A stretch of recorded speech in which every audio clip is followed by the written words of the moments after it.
আপনাদের এই ওয়াজ মাহফিলের উপস্থিত মৌলানা সাহেব, উপস্থিত মুরব্বীগণ,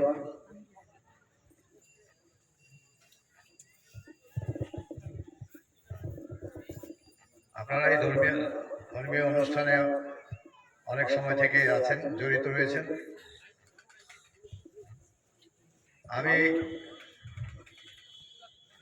রাজনীতিবিদ, যদিও দু চারটি কথা বলবো, আমি খুব একটা রাজনীতির উপরে বেশ কথা বলবো না। প্রত্যেক ধর্মের লোকই তারা নিজেদের ধর্মের ভেতরে থেকে, দায়রার মধ্যে থেকে দেশের ভেতরে কাজ করে যায়, বিভিন্ন মানুষের সাথে ভালো সম্পর্ক বজায় রাখে। ভারতবর্ষে বিশেষ করে আমরা জানি যে 150 কোটি মানুষ থাকে।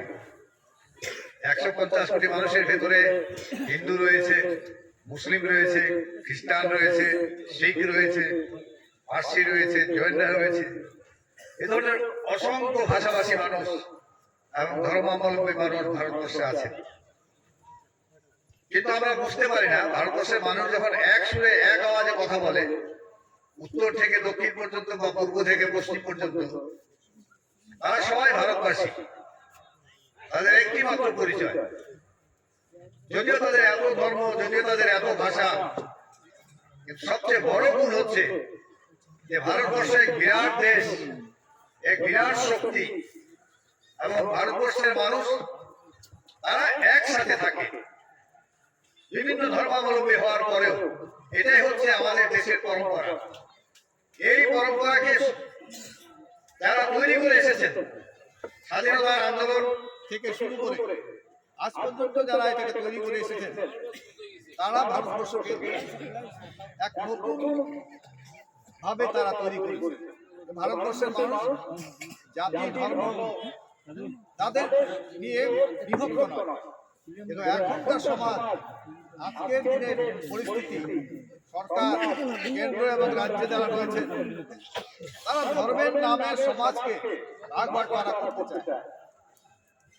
ধর্মের নামে সমাজকে ভাগ বাটোয়ারা করতে চায় এবং উপরে অনেক পূর্ণ দায়িত্বশীল পদে থেকেও তারা এমন মন্তব্য ব্যবহার করেন যেগুলো কোনো শোভনীয় নয়। তাই আজকের দিনে আমাদের খুব কঠিন অবস্থার মধ্য দিয়ে প্রত্যেক ধর্মের মানুষকে, শুধু আপনাদেরকে নয়, প্রত্যেক ধর্মের মানুষকে মানে এমনভাবে এগিয়ে যেতে হচ্ছে যে তারা সঠিক পথে তারা কতক্ষণ চলতে পারবে তা নিয়ে সন্দেহ দেখা দিয়েছে। কিন্তু বন্ধুগণ, আমি আপনাদেরকে একটা কথাই শুধু বলে রাখি যে কোনোদিন কোনো আদর্শবান ব্যক্তি যদি হয়, সে তার পথ থেকে যদি, পথের যে আদর্শ আছে, আদর্শ থেকে যদি চ্যুত না হয়, দূরে সরে না যায়, তাহলে তার জয় অবশ্যম্ভাবী। এবং যারা আদর্শ থেকে দূরে সরে গিয়ে তারা ধর্মের নামে পরিচালিত হয়ে তারা বিভিন্ন সমাজকে অন্যদিকে চালাতে চায়, সাম্প্রদায়িক সম্প্রীতিকে নষ্ট করতে চায়, দেশকে টুকরো টুকরো করতে চায়, তারা কোনোদিন কামিয়াব হয় না। এবং ভারতবর্ষের মানুষ তাদেরকে কামিয়াব হতে দেবে না। এবং আপনারা ভাববেন একটা শুধু জিনিস, যে ভোটের সময়ও ভারতে এখন যারা শাসন করছে, হিন্দু ভোট রয়েছে প্রায় 80%, 80 ভাগ। তার ভেতরে 35 ভাগ, 30 থেকে 35 ভাগ ভোট শুধু পায়। বাকি 45 ভাগ ভোট, হিন্দুদের 45 ভাগ ভোট তারা পায় না। তাহলে এই মেজরিটি ভোট কোথায় যায়? একবার চিন্তা করে দেখতে হবে যে তারাও আপনার সাথে একমত নয়। তারাও দেশে আদর্শ সমাজ ব্যবস্থা করতে চায়, তারাও দেশে শান্তি চায়। আপনারা শান্তিকে নষ্ট করে দিতে চান, কিন্তু তারা চায় না। এবং সেই তাদের বক্তব্য, তাদের যে চিন্তাধারা, সেই মতেই ভারতবর্ষ চলবে, আপনাদের মতে নয়।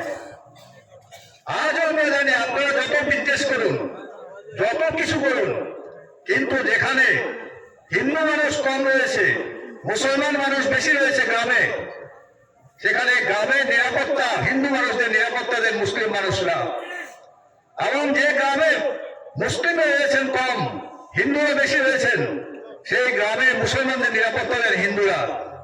আপনার দিল্লিতে যাই বলুন, গুয়াহাটিতে যাই বলুন, কিন্তু নিচে কিন্তু আপনাদের কথা মতো কাজ চলে না। এটা আমাদের পুরনো ব্যবস্থা।